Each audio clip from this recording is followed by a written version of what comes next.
Cancer കേൾക്കുമ്പോൾ തന്നെ പേടി തോന്നിപ്പിക്കുന്ന ഒരു വാക്ക്. നമ്മുടെ ഏതെങ്കിലും കോശങ്ങൾക്ക് ഭ്രാന്ത് പിടിച്ച് അനിയന്ത്രിതമായി പെറ്റുപെരുകി നിയോപ്ലാസം എന്ന് പറയുന്ന ഒരു കൂട്ടം ഭ്രാന്തൻ കോശങ്ങളുണ്ടാകുന്ന ഒരു അത്ഭുത പ്രതിഭാസം. ഈ ക്യാൻസറിൻ്റെ തുടക്കത്തിലെയുള്ള ലക്ഷണങ്ങൾ എന്തൊക്കെയാണ്? അത് ഏതൊക്കെ അവയവങ്ങളെയാണ് തുടക്കത്തിൽ തന്നെ ബാധിക്കുക? അത് അറിയാനായിട്ടുള്ള എന്തെല്ലാം ടെസ്റ്റുകളാണ് ഇന്ന് നമ്മൾ ചെയ്യാനുള്ളത്? ബ്ലഡ് ടെസ്റ്റിൽ അത് ഏതൊക്കെ നമുക്ക് അറിയാൻ പറ്റും? അതിനെ പ്രതിരോധിക്കാൻ നമുക്ക് എന്തെല്ലാം ചെയ്യാൻ കഴിയും? വന്നു കഴിഞ്ഞാൽ എന്ത് ട്രീറ്റ്മെൻറ്റ് എടുത്തെന്നാൽ നമുക്കിതിൽ നിന്ന് മുക്തി പ്രാപിക്കാനായിട്ട് കഴിയും?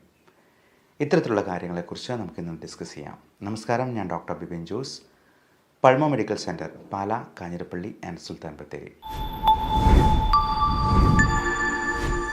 ഞാൻ ആദ്യം പറഞ്ഞതുപോലെ ക്യാൻസർ എന്ന് പറയുന്നത് നമ്മുടെ ശരീരത്തിലെ ഏതെങ്കിലും ഒരു കോശത്തിന് ഭ്രാന്ത് പിടിച്ച് അനിയന്ത്രിതമായി പെറ്റുപെരുകുന്ന ഒരവസ്ഥയാണ്. അതിന് ട്രിഗറിങ് ഫാക്ടേഴ്സായിട്ട് ചിലപ്പോൾ നമ്മുടെ തന്നെ ചില ദുശീലങ്ങളോ ഭക്ഷണശീലങ്ങളോ നമ്മുടെ സെഡൻറ്ററി ലൈഫ് സ്റ്റൈലോ നമുക്കുണ്ടാകുന്ന ഓക്സിഡേറ്റീവ് മെൻ്റൽ സ്ട്രെസ്സ് പോലും കാരണമാകാം. അപ്പോൾ അത് ഏതൊക്കെയാണ് എന്നുള്ളത് നമുക്ക് ഏകദേശം അറിയാം. പുകവലി, മദ്യപാനം, ഈ രണ്ട് ശീലങ്ങൾ ഒഴിവാക്കി നിർത്തിയെന്നാൽ തന്നെ നമുക്ക് 90% ക്യാൻസറും പ്രിവെൻറ്റ് ചെയ്യാൻ പറ്റുന്നതാണ്. അതേപോലെ നമ്മുടെ ഭക്ഷണശീലത്തിൽ നമുക്ക് ഈ ക്യാൻസർ കോശങ്ങളെ പരിപോഷിപ്പിക്കുന്നതായിട്ടുള്ള ചില ഭക്ഷണങ്ങളുണ്ട്. വളരെ ഹൈ ഷുഗർ കണ്ടൻ്റുള്ള, പ്രത്യേകിച്ചും ഒത്തിരി മധുരം, ചോക്ലേറ്റ്, ബേക്കറി സാധനങ്ങൾ, മൈദ അടങ്ങിയിട്ടുള്ള സാധനങ്ങൾ, ഒത്തിരി ആനിമൽ പ്രോട്ടീൻ, അതായത് മൃഗങ്ങളുടെ ഇറച്ചി, പലതരത്തിലുള്ള ലിവർ പോലത്തെ ആനിമൽ ഓർഗൻസ് തുടങ്ങിയതെല്ലാം ഹൈ ഗ്ലൈസിമിക് ഇൻഡെക്സ് ഉള്ളതും ചിലപ്പോൾ ഹൈ ഷുഗർ കണ്ടൻ്റ് ഉള്ളതും, ഇതെല്ലാം ഈ ഓങ്കോ ജീൻസിനെ, നമ്മുടെ ക്യാൻസർ ഉണ്ടാക്കാൻ പോകുന്ന ജീൻസിനെ ട്രിഗർ ചെയ്യാൻ പോകുന്നതുമാണ്.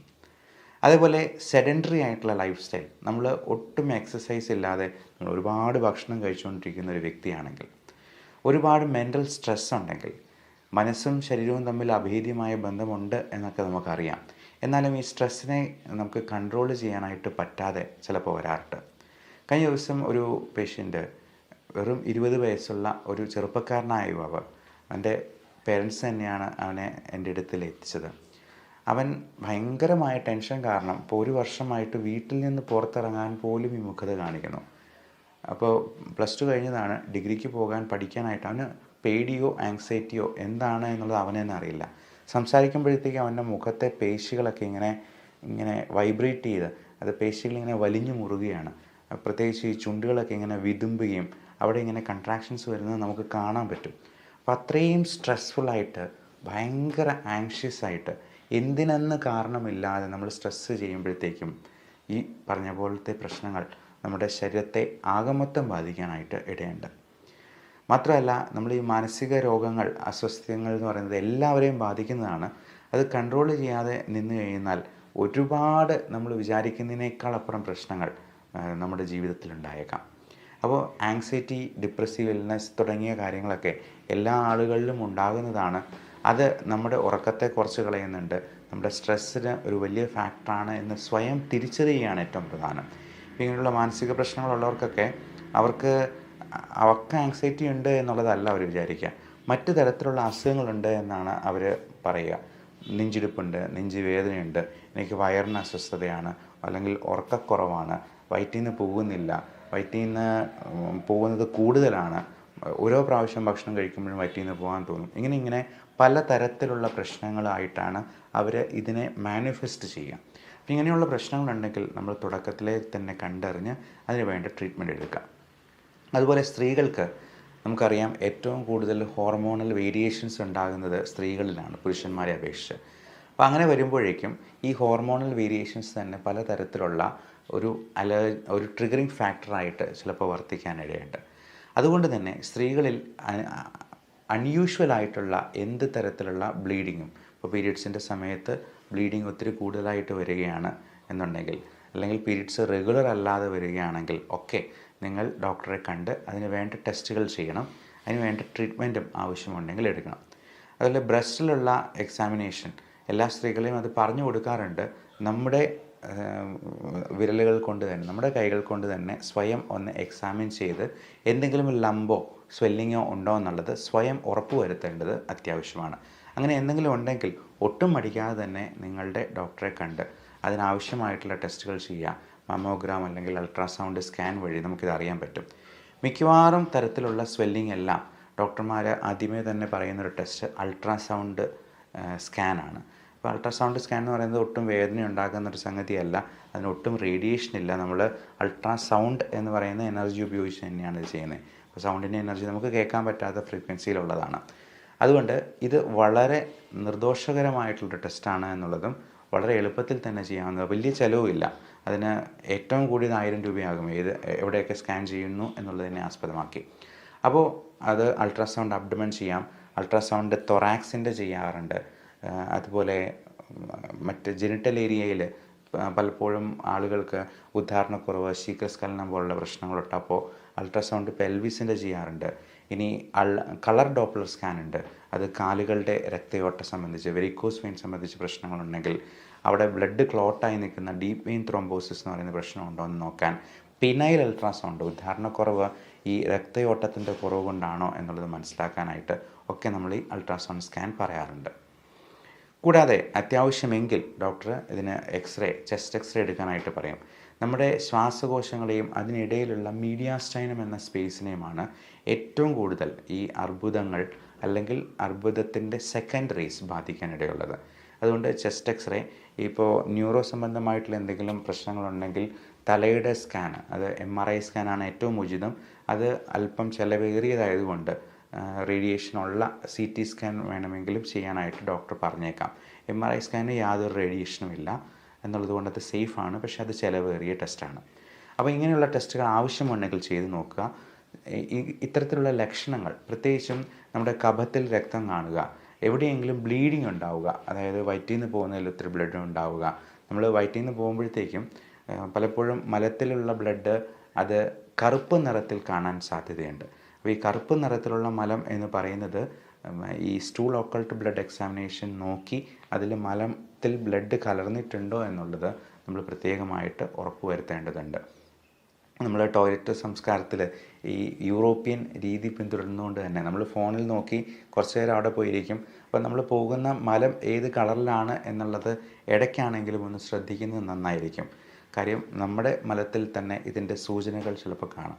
അതുപോലെ ഉദരസംബന്ധമായിട്ടുള്ള പ്രശ്നങ്ങൾ, മിക്കവാറും ഈ ഗ്യാസ്, നെഞ്ചിരിച്ചിൽ, ആമാശയ സംബന്ധമായിട്ടുള്ള കാര്യങ്ങളൊക്കെ ഒരുപാട് ഈ സ്ട്രെസ്സുമായിട്ടും ആങ്സൈറ്റി ആയിട്ട് റിലേറ്റഡ് ആണ്. ഇത്തരത്തിലുള്ള കാര്യങ്ങളൊക്കെ ഉണ്ടാകുമ്പോഴത്തേക്കും നമ്മൾ അത്യാവശ്യമായിട്ട് ചെയ്യേണ്ടത് അൾട്രാസൗണ്ട് സ്കാനാണ്.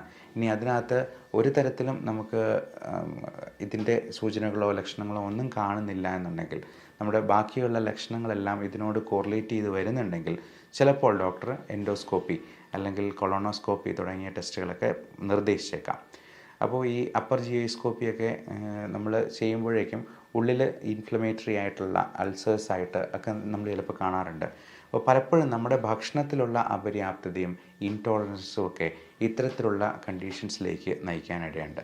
നമ്മൾ ഡെയിലി കഴിക്കുന്നതായിട്ടുള്ള അരി, ഗോതമ്പ്, പാല്, മുട്ട, ഇറച്ചി വർഗ്ഗങ്ങളായിട്ടുള്ള പല meat items, sea food items തുടങ്ങിയ സംഗതികളൊക്കെ ഇത്തരത്തിൽ നമുക്ക് ഇൻടോളറൻസ് ഉണ്ടാക്കാനായിട്ട് പര്യാപ്തമായിട്ടുള്ള സംഗതി തന്നെയാണ്. നമ്മൾ സീ ഫുഡ് കഴിക്കുമ്പോഴത്തേക്കും ചിലപ്പോൾ ചൊറിഞ്ഞ് തടിച്ചിരിക്കുന്നത് നമ്മുടെ സ്കിന്നിൽ നമ്മൾ നോട്ടീസ് ചെയ്യും. പക്ഷേ ഇത്തരത്തിലുള്ള പല ഭക്ഷണങ്ങളും നമ്മുടെ ആമാശയത്തിലും കുടലിലുമൊക്കെ വ്രണങ്ങളായിട്ടും ഇൻഫ്ലമേഷനായിട്ടും ഒക്കെ ഉണ്ടാക്കിയിരിക്കുന്നത് നമ്മൾ എൻഡോസ്കോപ്പി ചെയ്യുമ്പോൾ മാത്രമാണ് കാണുക. അൾസറേറ്റീവ് കൊളൈറ്റിസിലൊക്കെ ഈ എൻഡോസ്കോപ്പി ചെയ്യുമ്പോഴത്തേക്കും നമുക്ക് കൃത്യമായിട്ടത് കാണാനും പറ്റുന്നതാണ്. അപ്പോൾ ഇത് ഏത് ഭക്ഷണമാണ് നമുക്ക് പറ്റാത്തത് എന്നറിയാനായിട്ട് ഒരിക്കലെങ്കിലും ജീവിതത്തിൽ ഒരു അലർജി സ്കിൻ പ്രിക്ക് ടെസ്റ്റ് ചെയ്യുന്നത് നന്നായിരിക്കും. നമ്മൾ കോളം വരച്ച് ഓരോ ഭക്ഷണത്തിൻ്റെയും നമ്മുടെ ചുറ്റുമുള്ള എൻവയോൺമെൻറ്റൽ അലർജൻസ് ആയിട്ടുള്ള അത് 5-6 തരത്തിലുള്ള പൂപ്പലുകളുടെയും അതേപോലെ പൊടിച്ചെള്ളുകളുടെയും ഒക്കെ റിയാക്ഷൻ നമ്മൾ കൃത്യമായിട്ട് മെഷർ ചെയ്ത് അക്യുറേറ്റ് ആയിട്ട് ഈ നമുക്ക് ഇൻടോളറൻസ് ഉള്ള ഭക്ഷണത്തെയും അലർജൻസിനെയും നമുക്ക് വേർതിരിച്ചെടുക്കാം. അപ്പോൾ അതിൽ ഒഴിവാക്കാൻ പറ്റാത്ത ഭക്ഷണങ്ങൾക്ക് അല്ലെങ്കിൽ അലർജൻസിന് കാണാൻ പറ്റാത്ത കാര്യങ്ങൾക്കൊക്കെ ഇമ്മ്യൂണോതെറാപ്പി എന്ന ചികിത്സയിലൂടെ ഇത്തരത്തിലുള്ള പ്രശ്നങ്ങളെ നമുക്ക് പൂർണ്ണമായിട്ട് മാറ്റിയെടുക്കാം. അത് അലർജി സംബന്ധമായിട്ടുള്ള പ്രശ്നങ്ങൾക്കാണ് ഏറ്റവും കൂടുതൽ ഉപയോഗിക്കുക. അലർജിക് റൈനൈറ്റിസ്, ശ്വാസകോശത്തെ ബാധിക്കുന്ന bronchial asthma, allergic skin problems, urticaria തുടങ്ങിയ അസുഖങ്ങൾ. എന്നാൽ ചില ഓട്ടോ ഇമ്മ്യൂൺ കണ്ടീഷൻസ് ആയിട്ടുള്ള സോറിയാസിസ്, ഈവൻ തൈറോയിഡിൻ്റെ ഹഷിമോട്ടോസ് തൈറോയിഡൈറ്റിസ്, റുമറ്റോയ്ഡ് ആർത്രൈറ്റിസ്, ചില പ്രോട്ടീൻ അലർജി മൂലം ഉണ്ടാകുന്ന പല കണ്ടീഷൻസിൽ പോലും ഇത്തരത്തിൽ ഈ ഇമ്മ്യൂണോതെറാപ്പിയെ നമുക്ക് ഫലപ്രദമായി ഉപയോഗപ്പെടുത്താവുന്നതുണ്ട്. അപ്പോൾ ഈ ഉദര സംബന്ധമായിട്ടുള്ള അസുഖങ്ങളിലും ഇങ്ങനെയുള്ള ഫുഡിൻ്റെ ഇൻടോളറൻസ് ഉണ്ടാകും. അപ്പോൾ നമ്മൾ ഗോതമ്പിൻ്റെ അലർജിക്ക് ഗ്ലൂട്ടൻ ഇൻടോളറൻസ് എന്നും പാലിൻ്റെ അലർജിക്ക് ലാക്ടോസ് ഇൻടോളറൻസ് എന്നും സായിപ്പന്മാർ പേരിട്ട് വയ്ക്കും. നമുക്കതിനെക്കുറിച്ചൊന്നും ഇപ്പോൾ അറിവില്ല. നേരത്തെയൊക്കെ യൂറോപ്യൻ രാജ്യങ്ങളിലൊക്കെ പണ്ടും മുതലേ തന്നെ ഇത്തരത്തിലുള്ള ഫുഡിൻ്റെ ഇൻടോളറൻസ് നേരത്തെ തന്നെ അവരുടെ ഡയറ്റ് ചാർട്ടിൽ കൃത്യമായി രേഖപ്പെടുത്തി വയ്ക്കാറ് പോലും ഉണ്ടായിരുന്നു. വലിയ ഒരു 5 സ്റ്റാർ ഹോട്ടലിലൊക്കെ ചെല്ലുമ്പോൾ അല്ലെങ്കിൽ ഈവൻ ഫ്ലൈറ്റുകളിലൊക്കെ ബിസിനസ് ക്ലാസ്സിൽ യാത്ര ചെയ്യുമ്പോഴും ഒക്കെ അവർ ഈ പറയുന്ന അലർജിയുടെ ഇൻടോളറൻസിൻ്റെ കാര്യം കൃത്യമായി രേഖപ്പെടുത്തി വയ്ക്കാറുണ്ട്. അപ്പോൾ ഇത്തരത്തിലുള്ള വാർണിംഗ് സൈൻസിനെ നമ്മൾ നിസ്സാരമായിട്ട് തള്ളിക്കളയരുത്. അങ്ങനെ എന്തെങ്കിലും സിംറ്റംസ് ഉണ്ടെങ്കിൽ നമ്മൾ അതിന് വേണ്ടുന്ന ടെസ്റ്റുകൾ ചെയ്ത് കൃത്യമായി അതിൻ്റെ കാരണഭൂതരായിട്ടുള്ള ആൾക്കാരെ കണ്ടുപിടിക്കുക, അത് ഒഴിവാക്കി നിർത്തുക. അതുവഴി തന്നെ നമുക്ക് 90 അല്ല 95% ഇതുപോലത്തെ ക്യാൻസറസ് ആയിട്ടുള്ള അവസ്ഥ പൂർണ്ണമായിട്ടും ഒഴിവാക്കാവുന്നത് തന്നെയാണ്. അതുപോലെ ഈ പീരീഡ്സിൻ്റെ നിൽക്കുന്ന സമയത്ത്, പീരീഡ്സ് തുടങ്ങുന്ന സമയത്ത്, ഈ കോയിറ്റസിന് മുൻപ് ഒക്കെ ഇതിനു വേണ്ടിയുള്ള പ്രിവെൻറ്റീവ് ആയിട്ടുള്ള പലതരത്തിലുള്ള വാക്സിൻസും ഇഞ്ചക്ഷൻസും ഇന്ന് അവൈലബിൾ ആണ്. പ്രത്യേകിച്ചും ഈ CA സെർവിക്സ് പോലുള്ള സംഗതികൾ ഉണ്ടാകാതിരിക്കാനായിട്ട്, ക്യാൻസർ ഓഫ് ദി സെർവിക്സ്, അതുപോലെ CA യുട്രസ് ഉണ്ടാകാതിരിക്കാനായിട്ട്, ശ്വാസകോശ സംബന്ധമായിട്ടുള്ള അണുബാധകൾ ഉണ്ടാകാതിരിക്കാൻ ഒക്കെ ഇന്ന് വാക്സിനേഷൻസ് അവൈലബിൾ ആണ്. അത്തരത്തിൽ prevention is better than cure എന്ന പഴമൊഴി ഓർമ്മിപ്പിക്കുന്നത് പോലെ നമുക്ക് ഇത് വരാതിരിക്കാനായിട്ടുള്ള മുൻകരുതലുകളും പ്രതിരോധ മാർഗങ്ങളും എടുക്കുന്നത് തീർച്ചയായിട്ടും ഒരുപാട് നമ്മുടെ ആയുസ്സ് വർദ്ധിപ്പിക്കാനായിട്ട് സഹായിക്കുന്നതാണ്.